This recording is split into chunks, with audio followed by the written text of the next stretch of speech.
Hello students, welcome to the YouTube channel of Akbar classes. Akbar classes के YouTube channel में आप सबका स्वागत है। आज के इस लेक्चर में हम शुरू करने जा रहे हैं क्लासिफिकेशन ऑफ मैटर क्लास 8।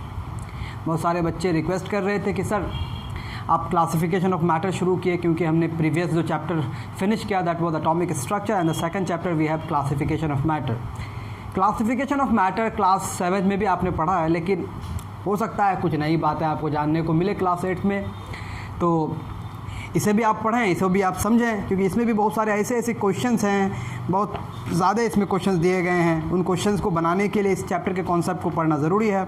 और मुझे आप लोग ये भी बताएं कि आपने एटॉमिक स्ट्रक्चर के क्वेश्चंस बनाने शुरू किए हैं कि नहीं। अगर बन रहा है तो बहुत अच्छी बात है, अगर नहीं बन रहा है तो आप वो भी बताएँ, हम उस पर भी आपको मदद करेंगे।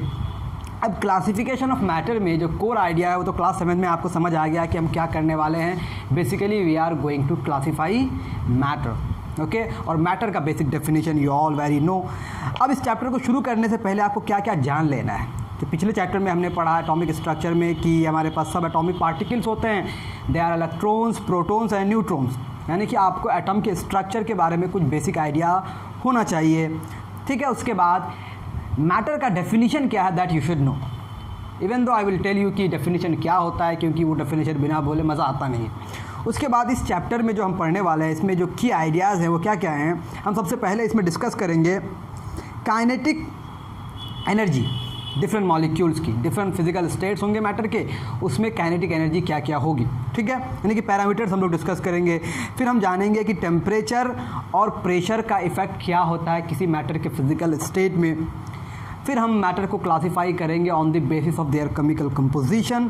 Then we will discuss about elements, compounds and mixtures, और उनके कुछ एप्लीकेशन भी हम लोग डिस्कस करेंगे।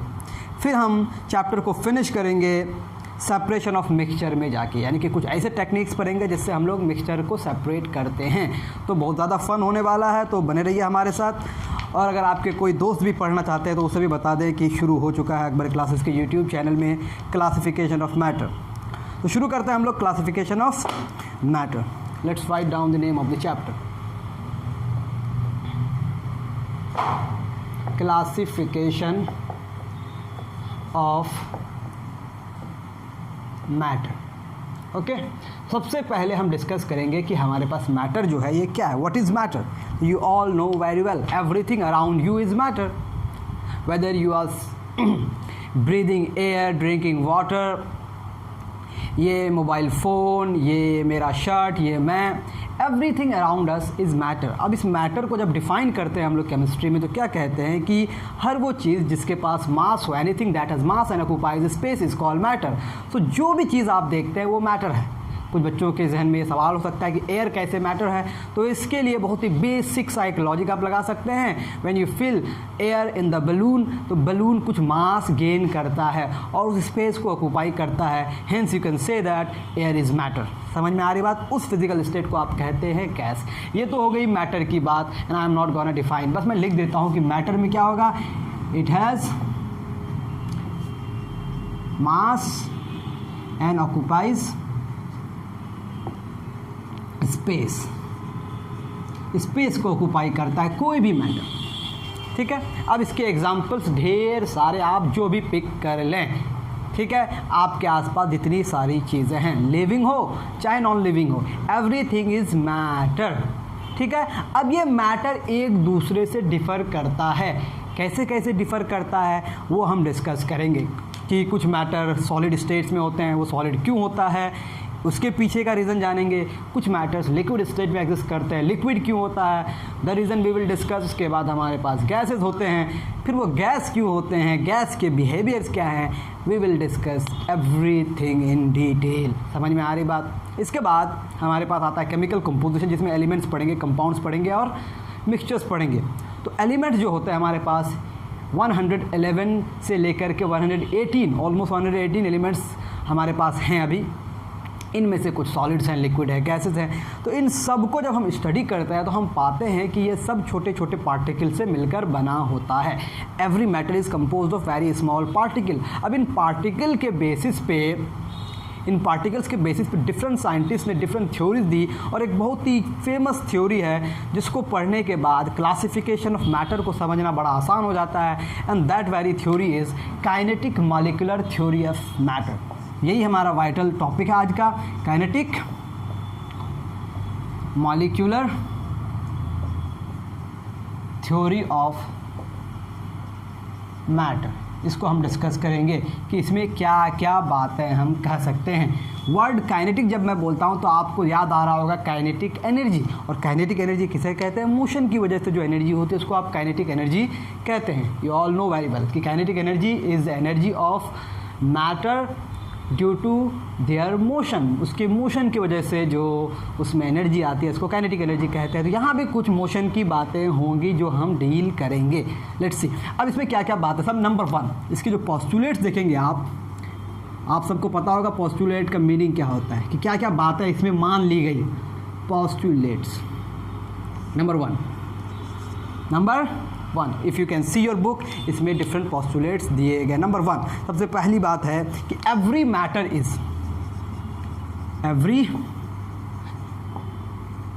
Is composed of tiny particles called molecules. Okay, इस थ्योरी में मॉलिक्यूल्स को एज अ पार्टिकल डील किया गया है, यानी कि और जो हमारे पास पार्टिकल्स होते हैं, एटम्स होते हैं। प्रीवियस चैप्टर में आपने पढ़ा कि एटम जो है फंडामेंटल पार्टिकल तो नहीं है, बेसिक कॉन्स्टिट्यूएंट है हर एक मैटर का, उसमें भी सब एटॉमिक पार्टिकल्स होते हैं। लेकिन मॉलिक्यूल्स को इन्होंने माना है इस थ्योरी के अकॉर्डिंग, जो साइंटिस्ट इस थ्योरी को दिया है, क्लाउसियस ऐसे कुछ नाम है, उन्होंने कहा कि मॉलिक्यूल्स सारे मैटर के टाइनी पार्टिकल्स हैं, इसी से सारे के सारे मैटर्स बने हुए हैं। This was the first statement. And what was his second statement? उन्होंने कहा कि इन पार्टिकल्स के बीच में है space, there exist space between these particles, space between the particles of matter called intermolecular space। इसको क्या कहा गया? Intermolecular space. ठीक है, अब दो मॉलिक्यूल्स हैं मैटर के अंदर, उन दोनों एडजेसेंट मॉलिक्यूल्स के बीच में कुछ स्पेस होता है। Even though you can not observe everything, लेकिन ये कुछ बातें कही गई on the basis of observations and experiments. अब नंबर 3 क्या है? नंबर 3 ये है कि ये पार्टिकल्स एक दूसरे को अट्रैक्ट करते हैं। समझ आ रही बात? पार्टिकल्स जो हैं एक पैकिंग में, पार्टिकल्स चाहे सॉलिड में हो या लिक्विड में या गैस में हो, एक पैकिंग है उसकी, उस पैकिंग में जो पार्टिकल्स हैं एक दूसरे को क्या करते हैं? अट्रैक्ट करते हैं। तो molecules attract each other. This force of attraction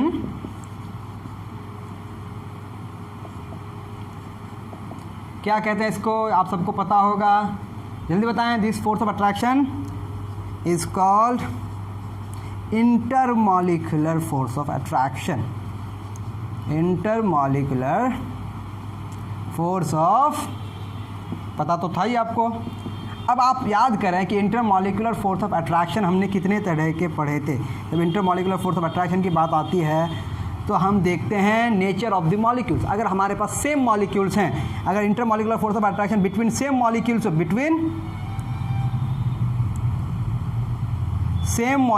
हो तो इसका नाम हो जाता है कोहेसिव फोर्स। क्या नाम हो जाता है? Cohesive force. Remember, intermolecular force of attraction exists between the similar particles, similar kind of molecules, तब उसका नाम है cohesive force। इसको cohesion भी बोलते हैं। अगर यही हो जाए between different molecules तो इसको नाम दे देंगे adhesive force। Very simple. इसका एग्जाम्पल आप कैसे देख सकते हैं? इसको आप समझेंगे कैसे। For example you are having water, अब वाटर में एक ही तरह के पार्टिकल्स हैं वाटर के, तो अब जो वाटर मॉलिक्यूल्स के बीच में फोर्स ऑफ अट्रैक्शन है, the molecules of water are attracting each other and this is called intermolecular force of attraction. अब ये पार्टिकल्स सेम है इसीलिए ये कहलाएंगे cohesive. Now you are dissolving sugar. When you are dissolving sugar, now new particles are introduced, and these particles are particles of sugar. Now there will be the force of attraction between the particles of sugar and the particles of water. So particles of sugar, particles of water. This force of attraction is known as adhesive force. Now I think आप बात समझ गए कि what are the cohesive forces and what are the adhesive forces. तो here we have 3 points. Number 1, molecules हैं सबसे छोटे particles, उसके बीच में गैप है इंटरमॉलिक्यूलर स्पेस, और ये पार्टिकल्स क्या कर रहे हैं, एक दूसरे को अट्रैक्ट कर रहे हैं, which is known as intermolecular force of attraction. अब आप समझ सकते हैं कि इंटरमॉलिक्यूलर स्पेस अगर बढ़ेगा तो इंटरमॉलिक्यूलर फोर्स ऑफ अट्रैक्शन घटेगा। समझ पा रहे हैं मेरी बात। इंटरमॉलिक्यूलर स्पेस अगर बढ़ेगा, यानी कि इसको हम लिखेंगे इंटर मॉलिक्यूलर स्पेस IMS, अगर बढ़ता है तो ये क्या हो जाएगा, inter molecular force of attraction, inter molecular force of attraction IMFA क्या कर जाएगा, घट जाएगा। ये रिलेशनशिप आप याद रखेंगे तो सारा मामला सेट। समझ गए बात। अब फोर्थ वेरी पॉइंट जो बहुत ही इम्पोर्टेंट है, I think you are writing it down, जब तक आप लिखेंगे नहीं आपको मज़ा नहीं आएगा, तो साथ साथ आप हमेशा क्या करें, लेक्चर्स में लिखी जाने वाली चीज़ों को लिखें और बुक साथ में रखें कि बुक में भी कैसा लिखा गया है। ओके, क्योंकि we are following Pearson, you should have Pearson, without Pearson फिर मज़ा नहीं आएगा आपको। नंबर 4, 4 नंबर में आप बोलेंगे कि ये जो मॉलिक्यूल्स है ना, these molecules are in ceaseless motion. Gas को तो आप देखते हैं, लिक्विड को तो आप देखते हैं, but in solids you can not observe it, but we will discuss कि होता क्या है बेसिकली सॉलिड में जो हम ऑब्जर्व नहीं कर पा रहे हैं लेकिन हम कह रहे हैं कि है। ओके, तो molecules of matter are in ceaseless motion. Now what is this ceaseless motion? ceaseless motion को आप हिंदी में कह सकते हैं बिना रुके हुए, मतलब कभी भी किसी मैटर के अंदर मॉलिक्यूल्स का मूवमेंट रुकता नहीं है, they never stop. Such types of movement is called ceaseless motion. Clear बात। अब इन सीजलेस मोशन की वजह से उसमें एनर्जी तो आएगी, क्योंकि आपको पता है मूवमेंट की वजह से एनर्जी होती है, और मूवमेंट की वजह से जो एनर्जी होती है उसको आप कहते हैं काइनेटिक एनर्जी। इसका मतलब मैटर के पार्टिकल के पास होगी कौन सी एनर्जी, काइनेटिक एनर्जी। तो molecules of matter are in ceaseless motion which is responsible for their kinetic energy. Now you have got कि इसका नाम काइनेटिक मॉलिक्यूलर थ्योरी नाम क्यों हुआ। काइनेटिक तो यहाँ से आ गया क्योंकि particles of matter are in ceaseless motion which is responsible for their kinetic energy. Now kinetic term यहाँ से लिया गया, और ये पार्टिकल्स क्या है, मॉलिक्यूल्स हैं, तो kinetic molecular theory of matter, because this theory is related to matter, चाहे वो सॉलिड हो, चाहे वो लिक्विड हो, चाहे वो गैस हो, तो नाम क्या हो गया, kinetic molecular theory of matter. मैं डिस्कस कर रहा हूँ 4 point. Number 1, particles is molecules, particles के बीच में space, intermolecular space, particles of matter attract each other, intermolecular force of attraction 2 types, cohesive, adhesive, and number 5, they are in ceaseless motion which is responsible for kinetic energy. I hope आपको बात समझ आ गई। Now इन parameters के basis पे, on the basis of these parameters, हम समझने की कोशिश करेंगे कि सॉलिड्स क्या होता है, लिक्विड्स क्या होता है, गैसेस क्या होते हैं। उससे पहले मैं आपको ये बताऊं कि किसी मैटर का फिजिकल स्टेट्स बेसिकली किस पे डिपेंड करता है। Can you guess? सोचे ज़रा, और क्लास 7th आपको याद है तो बताइए। Any guess? तो पता ये चलता है कि डिफरेंट मैटर के जो पार्टिकल्स हैं इनका अरेंजमेंट डिफरेंट होता है। पैकिंग, रिमेंबर, पार्टिकल्स की पैकिंग, इसको आप अरेंजमेंट कह सकते हैं। यानी कि किसी मैटर का फिजिकल स्टेट को जो डिसाइड करता है ना, that very factor is arrangement of particles, जिसको आप पैकिंग ऑफ पार्टिकल्स कह सकते हैं या फिर पैकिंग ऑफ मॉलिक्यूल्स कह सकते हैं। वाई? क्योंकि हम इन पार्टिकल्स को कंसीडर कर लिए मॉलिक्यूल्स। कंसीडर कर लिए. इट डजेंट मीन कि हमारे पास एटम्स नहीं है, आयंस नहीं है. We have all such types of particles, but in this theory we are considering all such particles as molecules. ठीक है, वट एवर द पार्टिकल्स आप उसको मॉलिक्यूल कहेंगे. अब इन्हीं मॉलिक्यूल से सारे के सारे मैटर बने हुए हैं. Now what is the difference between atoms, molecules, ions, ये क्लास 7 के लेक्चर्स में हमने डिटेल किया है. हो सकता है तो अगला चैप्टर जो होगा लैंग्वेज ऑफ केमिस्ट्री, उसमें हम इन बातों को डिस्कस करेंगे. क्लियर? क्या कहा मैंने, इस्टेब्लिश अभी भी क्या किया मैंने कि मैटर का जो फिजिकल स्टेट है it depends on the arrangement of the particles. तो अरेंजमेंट को समझेंगे ना हम कि किस में किस तरह से मैटर के पार्टिकल्स अरेंज्ड हैं. तो हम डिफरेंट पैरामीटर्स उठाएंगे और उन पैरामीटर्स को हम लोग सॉलिड में भी डिस्कस करेंगे, लिक्विड में भी डिस्कस करेंगे और गैस में भी डिस्कस करेंगे. On the basis of those parameters हम बताएंगे कि सॉलिड्स की प्रॉपर्टीज़ क्या है, लिक्विड्स की प्रॉपर्टीज़ क्या है, गैस की प्रॉपर्टीज़ क्या है. तो let's see the parameters of, क्या क्या पैरामीटर्स मिल गए एक बार मैं बता दूँ आपको. We have the parameters. सबसे पहले हम बोलेंगे पैकिंग ऑफ मॉलिक्यूल्स. ठीक है,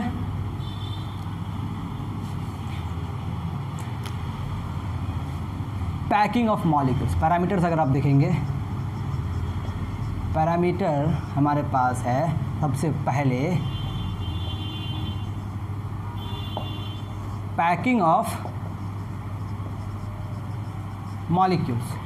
अब ये पैकिंग ऑफ मॉलिक्यूल्स अगर आप सॉलिड में देखना चाहें, इन सॉलिड, तो in solid particles are very closely packed. Particles are closely packed. Closely. अब जब पार्टिकल्स क्लोजली पैक्ड होंगे तो इसके साथ क्या क्या बातें आ जाती हैं. पार्टिकल्स क्लोजली पैक्ड हैं. अब क्लोजली पैक होने की वजह से हमारे जो सॉलिड होंगे, इसकी वजह से हमारा सॉलिड क्या हो जाएगा, इसका शेप फिक्स हो जाएगा. क्या हो जाएगा? Fixed shape. समझ पा रहे हैं मेरी बात? यानी कि हम पैरामीटर डिस्कस करेंगे, then we will discuss the property. Fix shape and size. Fix shape and size बोलेंगे, इट मीन्स ये हमारा वॉल्यूम क्या है, फिक्स है. तो आप लिख दें इसको, फिक्स वॉल्यूम भी होगा क्योंकि पार्टिकल्स क्या हैं, हमारे क्लोजली पैक्ड हैं, फिक्स पोजीशन पे है. ओके. अब क्लोजली पैक होने की वजह से what do you think about the density. Density क्या हो जाएगी, तो इसकी डेंसिटी हो जाएगी हाई. High density. और नंबर 4, डेंसिटी हाई होगी तो जब आप कंप्रेस करेंगे तो आप उसको कंप्रेस नहीं कर सकते. यानी कि सॉलिड्स को जब आप कंप्रेस करते हो उसका वॉल्यूम घटता नहीं है. तो इसके पास नेग्लिजिबल कंप्रेसिबिलिटी होती है. Negligible compressibility. Compressibility. I hope आप मेरी बातों को समझ पा रहे हैं. तो हमारा पैरामीटर क्या था, क्लोजली पैक्ड है. सॉलिड में पार्टिकल्स क्लोजली पैक्ड है, उसकी वजह से उसकी property fix shape and size, fix volume, high density and negligible compressibility. अगर यही पैकिंग ऑफ पैरामीटर में हमारा क्या हो गया, पैकिंग ऑफ मॉलिक्यूल्स, ये तो हो गया सॉलिड्स में. अगर हम इसी को हम लिक्विड्स में देखें, लिक्विड्स में, ओके, सॉलिड में क्या हो गया, क्लोजली पैक्ड. लिक्विड में क्या कह रहे हैं आप पार्टिकल्स के बारे में, ये पैरामीटर्स की, ये पैरामीटर पैकिंग ऑफ मॉलिक्यूल्स है, वो क्या होंगे सोचें आप. अब देखते हैं लिक्विड को फ्लो करते हुए, क्यों कर रहा है फ्लो, बिकॉज उसके पार्टिकल्स क्लोजली पैक्ड नहीं हैं, they are loosely packed. They are loosely packed. आ रही बात समझ में, लूजली पैक्ड. अब जब पार्टिकल्स लूजली पैक्ड हो गए, इससे आप क्या क्या प्रॉपर्टी निकाल सकते हैं. तो जो प्रॉपर्टीज़ आपकी बुक में दी गई है उससे आप कह सकते हैं कि पार्टिकल्स लूजली पैक होने की वजह से ये पार्टिकल अपने पोजीशन को मेंटेन नहीं कर पाता है, इसीलिए इसका शेप और साइज फिक्स्ड नहीं है. No fixed shape and size. लेकिन वॉल्यूम फिक्स होगा क्योंकि कितना स्पेस ऑक्यूपाई करेगा वो तो बढ़ेगा घटेगा नहीं ना. किसी लिक्विड के लिए स्पेस कितना ऑक्यूपाई करेगा वो हमेशा सेम होगा, बस शेप वो अलग अलग ऑक्यूपाई करेगा. समझ आ रही बात. तो इसका वॉल्यूम क्या होगा, but it has fixed volume. I think you are getting my point. ठीक है, ये सारी चीज़ें आपके पास आपके बुक में टेबुलर फॉर्म में दी गई है. अब जब किसी लिक्विड को किसी कंटेनर में रखते हैं तो क्या करता है, कंटेनर के शेप को ऑक्यूपाई कर लेता है। तो इसका क्योंकि वॉल्यूम शेप साइज फिक्स नहीं है तो इसका शेप क्या होगा, कंटेनर का शेप। तो क्या बोलेंगे, occupies the container shape, container shape. किसको ऑक्यूपाई कर लिया, कंटेनर के शेप को। रिमेंबर, कंटेनर के शेप को कंप्लीटली ऑक्यूपाई नहीं करेगा, जितना उसका वॉल्यूम होगा उतना ही ऑक्यूपाई करेगा। आधा लीटर उसका वॉल्यूम होगा तो आधा लीटर के शेप को ऑक्यूपाई करेगा। रिमेंबर, चले, ऑक्यूपाई द कंटेनर शेप। अब अगर हम डेंसिटी की बात करें तो इससे कंपेरिजन में क्या हो जाएगा, lower than density, lower than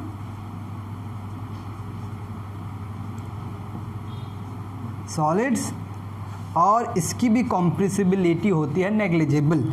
हो सकता है सॉलिड से थोड़ा ज़्यादा हो, but still you can not reduce, you can not get any significant decrease in their volume when you are applying pressure. यानी कि लिक्विड में या सॉलिड में, दोनों में प्रेशर का इफेक्ट नहीं होता है। सिंपली यहाँ आप लिख सकते हैं no effect of pressure, no effect of pressure. ऐसा ही मान के सारी स्टडी की जाती है, जो होता भी है तो दैट इज़ नॉट सिग्निफिकेंट। तो इसको हम लोग क्या बोलेंगे, नो इफेक्ट ऑफ प्रेशर। और यहाँ भी आप लिख के सेफ हो जाएं, नो इफेक्ट ऑफ प्रेशर। तो ये हो गई बात सॉलिड्स की और लिक्विड्स की। अगर हम सेम बात अब गैस में देखें, लेट्स सी कि गैस क्या कह रहा है। गैस में पार्टिकल्स की बात क्या होगी। तो गैस के पार्टिकल्स किस तरह से पैक्ड हैं, याद करिए, वेरी लूजली पैक्ड। ओहो, वेरी लूजली पैक्ड। अब जब पार्टिकल्स बहुत ही लूजली पैक होंगे तो अब तो मामला ख़त्म हो गया ना कि इसके पास। अच्छा, इसमें अगर हम बोलें ये क्लोजली पैक होने की वजह से यहाँ रिजिड आएगा, रिजिडिटी, रिजिडिटी मतलब सॉलिड्स क्या होंगे, क्या होंगे सॉलिड्स की प्रॉपर्टी एक और लिख लेते हैं, रिजिड होगा ये, ठीक है। लेकिन लिक्विड्स के पार्टिकल्स लूजली पैक्ड हैं। अब लूजली पैक होने की वजह से इसमें फ्लूइडिटी आएगी, क्या आएगी, फ्लूइडिटी। अब फ्लूइडिटी होने की वजह से इसको आप क्या बोलेंगे, फ्लूइड बोलेंगे। उसी तरह से वेरी लूजली पैक होने से भी ये क्या कहलाएगा, इसके पास फ्लूइडिटी होगी। यानी जब तक पार्टिकल्स क्लोजली पैक है, मूव नहीं कर रहे हैं, अपने पोजीशन को चेंज नहीं कर रहा है, तो उसमें रिजिडिटी है, नो फ्लूइडिटी। जब वो मूव करने लगा तो फ्लूइडिटी आ गई, यानी कि जिसमें फ्लूइडिटी होगी वो क्या होगा, फ्लो करेगा। यानी कि जो फ्लो करेगा उसको क्या बोलेंगे, फ्लूइड बोलेंगे। अब इन दोनों की फ्लूइडिटी में आपको समझ में आ रहा होगा difference, it has low fluidity, it has high fluidity. समझ में आई बात, हायर देन लिक्विड्स। अब very loosely pack, particles are very loosely packed, इसका मतलब इसमें भी शेप और साइज फिक्स नहीं होगा। क्लियर बात, क्यों, क्योंकि पार्टिकल्स के बीच में स्पेस है फिक्स, वो वेरी लूजली पैक है, तो उसको आप घटा सकते हैं, बढ़ा सकते हैं, this is up to you. तो no fixed shape, size and volume. अब ये वॉल्यूम इसका फिक्स नहीं है, क्यों, क्योंकि इसमें प्रेशर का इफेक्ट बहुत ज़्यादा होता है। अब देखते हैं वो कैसे होता है। नंबर 2, ऑक्यूपाइज कंटेनर शेप, ये भी, लेकिन इसमें हम एक बात जोड़ेंगे, क्या होगा, occupies complete shape of container. ठीक है, कौन सा कंटेनर, हमेशा ध्यान रहे, क्लोज्ड कंटेनर। गैस के लिए कंटेनर क्लोज, लिक्विड के लिए ऐसा ज़रूरी नहीं है। इससे और भी एक प्रॉपर्टी आएगी। तो occupies complete shape of container, यानी कि कंटेनर का जो वॉल्यूम, वही वॉल्यूम किसका हो जाएगा, गैस का हो जाएगा। लिक्विड में ऐसा मामला बिल्कुल नहीं है, लिक्विड का वॉल्यूम हमेशा फिक्स रहता है irrespective of the volume of the container. But liquid occupies the shape of the container and gases also occupy the shape of the container, but it occupies the complete shape and it occupies the shape according to its volume. Clear बात, समझ गए होंगे आप। Density बहुत ही कम, very low density, ठीक है, दोनों के कंपैरिजन में। अब इसका इफेक्ट ऑफ प्रेशर बहुत ही हाई होगा, effect of pressure is very high, मतलब इस पर प्रेशर आप अप्लाई कर सकते हैं बहुत ज़्यादा, इसका मतलब इसकी कॉम्प्रेसिबिलिटी बहुत ही हाई होती है, high compressibility. I think you are getting my point. On the basis of the packing of the particles you have got my points. ठीक है, अब इस तरह से चीज़ों को ना लिख के I think I should discuss all the other parameters from the reference of your book. चलिए, दूसरी प्रॉपर्टी हमारे पास है intermolecular force of attraction. Remember, in solids particles are closely packed, hence we can say the intermolecular force of attraction is very strong. ठीक है, इसलिए particles के अंदर जो मूवमेंट होता है बाकी स्टेट में इसमें नहीं होता है. If you see the liquids में इंटरमॉलिक्यूलर फोर्स ऑफ अट्रैक्शन क्या है, comparatively low है as compared to solids. That is why they can flow, they can move, they can change their position, they can take different shapes of the container. समझ आ रही बात, क्योंकि उसके बीच में force of attraction उतना strong नहीं है. But in gases the molecules have negligible force of attraction. Remember, अब पार्टिकल्स बहुत दूर दूर हैं तो उनके बीच में फोर्स ऑफ अट्रैक्शन बहुत ही कम है. अब फोर्स ऑफ अट्रैक्शन कम होने की वजह से वो एक्सपेंड भी करते हैं और कॉन्ट्रैक्ट भी करते हैं बहुत ज़्यादा, यानी उसकी फ्लूइडिटी बहुत हाई होती है, बहुत ज़्यादा मूव करता है. Now we have something very important which is molecular movement. क्या हम बात कर रहे हैं? Molecular movement. अब ये मॉलिक्यूलर मूवमेंट क्या होता है? Why I am not writing, क्योंकि लिखेंगे तो बोला नहीं जाएगा, तो चीज़ों में समय लग जाता है. इसीलिए आप बस मेरे साथ फॉलो करें अपनी किताब को. क्या कह रहा हूँ? Molecular movement. जो मॉलिक्यूल्स मूवमेंट होते हैं सॉलिड्स में, ये मॉलिक्यूलर मूवमेंट कैसा होता है जो आप ऑब्जर्व नहीं कर पाते. सॉलिड्स के पार्टिकल्स मूव करते हैं but they have their fix position, जिसको कहते हैं मीन पोजीशन. और इस मीन पोजीशन में उसका जो मूवमेंट है दैट इज़ वाइब्रेटरी. अब ये मोशन तो है लेकिन एक फिक्स पोजीशन में है. इसका मतलब the particles are not changing their position, यानी कि किसी सॉलिड में पार्टिकल्स लोकलाइज्ड पोजीशन में है. उस लोकलाइज्ड पोजीशन में वो मूव कर रहा है vibratory around there mean position. ठीक है, तो सॉलिड्स के पार्टिकल्स लोकलाइज्ड हैं, even they have movement but this movement is vibratory. तो आप कह सकते हैं कि पार्टिकल्स जब अपना पोजीशन ही नहीं बदल रहा है एक दूसरे के रिलेटिव, तो आप बोलेंगे उसमें बाहर से कोई मूवमेंट नहीं है, but there is the internal movement in them, that is vibratory movement. अब लिक्विड्स में हर तरह के मोशन है, ट्रांसलेटरी मोशन है, रोटेटरी मोशन है, वाइब्रेटरी मोशन है, all the types of motions. But this motion is restricted in particular direction. For example, आप एक लिक्विड को अपने सरफेस, किसी सरफेस पे डालेंगे तो लिक्विड के पार्टिकल्स किधर किधर ट्रेवल करना चाहेंगे? वो आप साइड वाइज ट्रेवल करेंगे पार्टिकल्स. एंड अगर कहीं कहीं होल है तो उस होल में जाएगा, लेकिन कभी ऐसा नहीं होगा कि पार्टिकल्स ऊपर की तरफ फ्लो करेंगे. Does this happen?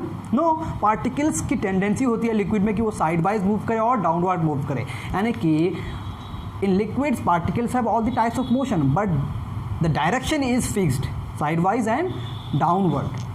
अब जब अपवर्ड डायरेक्शन में मूवमेंट नहीं है तो ये सरफेस हो गया उसका फ्री, और सॉलिड के पार्टिकल्स किधर भी नहीं जा सकते हैं अपने पोजीशन को छोड़ के. इसका मतलब सॉलिड्स में हर तरफ जो है वो फ्री सरफेस है. तो सॉलिड्स में अगर आप फ्री सरफेसेस गिनेंगे तो solids have many free surfaces.